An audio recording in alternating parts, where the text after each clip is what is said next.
As Manipur sees protests and demonstrations, right now we are in Imphal. There is a silent sit-in protest going on in the Imphal Valley.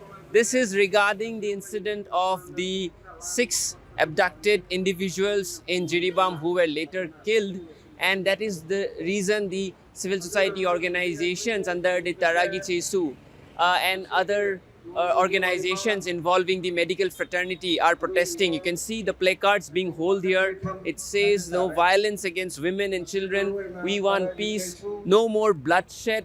Protect the women and children. It's been more than 18 months since Manipur has seen conflict, and which has led to the entire state facing a lot of issues, and as such the people are out here on Imphal today. They are doing these sit-in demonstrations wherein they are talking about peace and also the violence which has shocked the state, wherein we have seen 6 lives being lost there. We are going to speak with some of the people here to find out the reasons as to why they are doing these sit-in demonstrations, which have become very common in Manipur from both the valley and the hillsides. We are seeing people protesting and talking about these issues. We are with someone, with a gentleman here.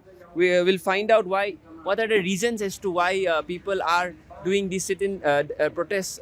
So, firstly, we are seeing these demonstrations across the valley. People are agitated and angry.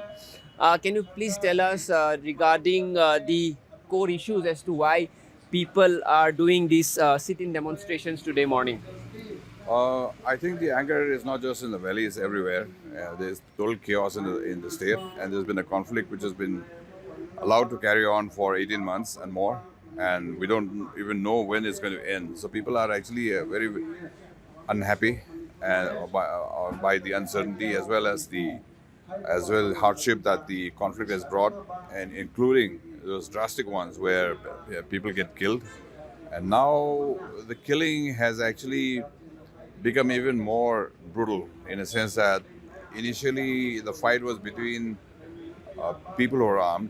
Now the unarmed people are being also targeted, which is a very dangerous thing. It can actually put this place into total savagery, and that kind of thing is already happening. And people are angry and also worried that this must not be allowed to take this trajectory. If the Well, conflict, in this yeah. particular case, the 6 abducted individuals whose later bodies were found near the Assam-Manipur border, Yeah. in this case, it involves women and underage children.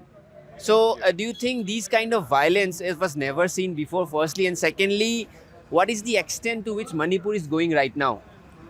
I think it's really bad at the moment that the killing of children and women should not have happened at all, even if the conflict cannot be stopped immediately. But that has the rules of war. I mean, even in war there are rules. Even Manipur had its own rules of war. There in ancient treatises where the things that you can do and cannot do are written clearly. And those kinds of things have been put aside. Now it's become a free for all kind of a conflict where you can do anything. Kill children, kill infants, kill women, burn women. Those kind of things have already happened, and we are actually worried, and everybody is worried, in fact, that this should be stopped now because if it continues, it can get only worse. Also the cycle of revenge. As Yeah. someone who has seen Manipur from a very close, affair, in the sense that there was an insurgency movement here for a long time. Then there was sporadic peace and development, and now again these 18 months of violence.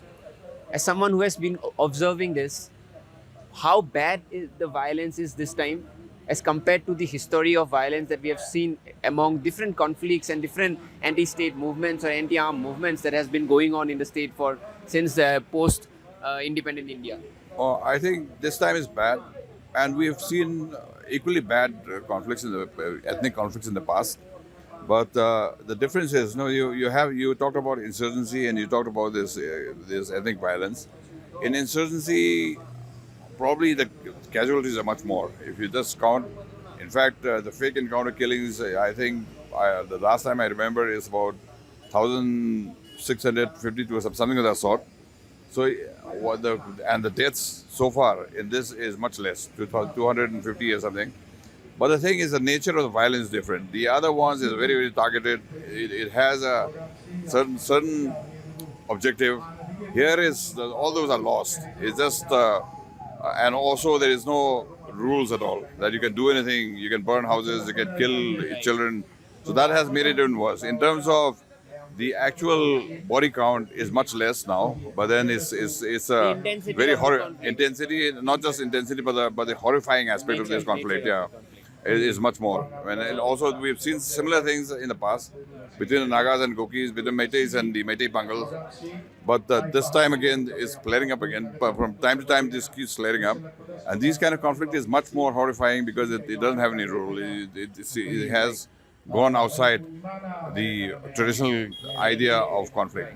So if you can see here, we just spoke to an elderly here who has seen Manipur go from insurgency to different movements that has been going on, and he has talked about how this nature of the conflict is different. You can see here there is sloganeering going on, and there is the demonstrations going on regarding the current issue, and this shows you the nature of the conflict that we talked about. We are also going to speak with more of the people who are joined here, sir. First of all, tell us that there is a demonstration going on, sit-in demonstration. It has been more than 18 months since Manipur is facing this crisis, this war. And again, we have seen that the people here demonstrating about the issue of the 6 deaths that happened in Jiribam. Tell us, what is the feeling among the public right now, especially in the valley, among the minds of the public? See, the basic purpose of this sit-in demonstration here is to restore some kind of a moral order in the society. What is happening from the top to the bottom line is abject absence of public morality in all walks of life. Manipur government has been known as one of the most corrupt state, and it has been corrupt for ever since this state became part of India. No improvement. It is becoming more and more corrupt. So you see, nothing is left in the society and also state. Something that people feel about and like empowered about to speak, to do the right thing. Right. The moral order is totally destroyed. Right.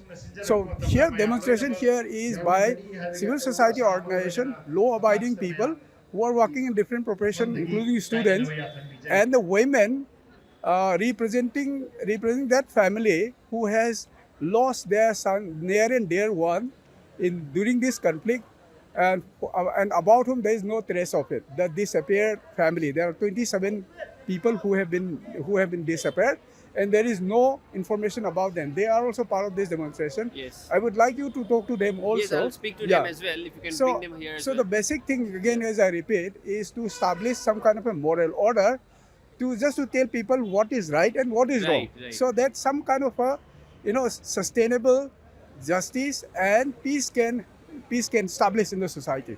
You can see there is visible resentment and worry among the public here, that they are saying that they want peace and they want a solution. It has been going more than 18 months now, and these demonstrations are part of the ongoing resentment, frustration and angst among the public, that they want a solution. And as such, we have seen these gatherings across the state where people are demanding peace amid the prevailing situation. With video journalist Nishan, this is Nibir Deka reporting for Newsx.